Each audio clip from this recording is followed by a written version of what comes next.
Halo semuanya, pernah kita berpikir kenapa suara perempuan masih jarang terdengar di ruang-ruang keputusan? Mengapa hingga hari ini keadaan gender masih lebih sering jadi cita-cita daripada kenyataan? Di balik pertanyaan itu, ada satu hal yang tak bisa kita abaikan. Ada orang-orang yang tak pernah lelah menyuarakan ketimpangan ini. Mereka yang selama ini kita kenal sebagai feminis.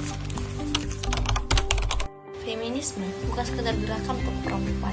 Ia adalah bentuk kesadaran bahwa ada ketidakadilan yang terstruktur yang dialami oleh perempuan setiap harinya, baik itu di rumah, di tempat kerja, bahkan dalam kebijakan yang dibuat tanpa melibatkan suara mereka.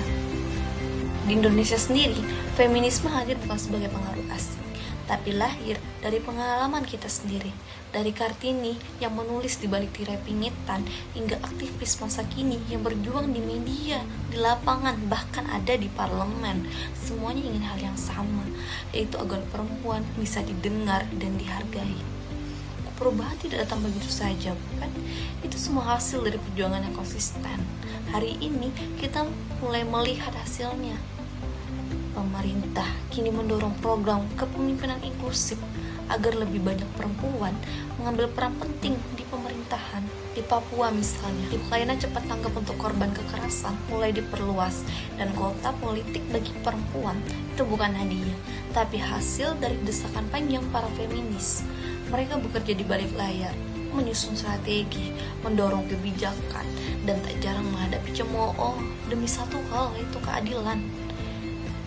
Tapi perjuangan belum selesai. Di banyak tempat, perempuan masih dianggap nomor 2.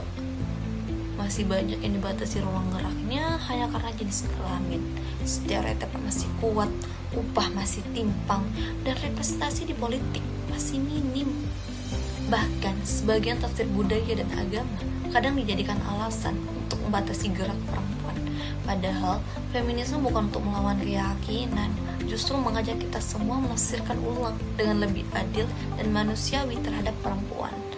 Feminisme bukan tentang balikan kuasa, bukan juga tentang perempuan melawan laki-laki, tapi tentang semua orang bisa hidup dengan setara, adil, dan dihargai.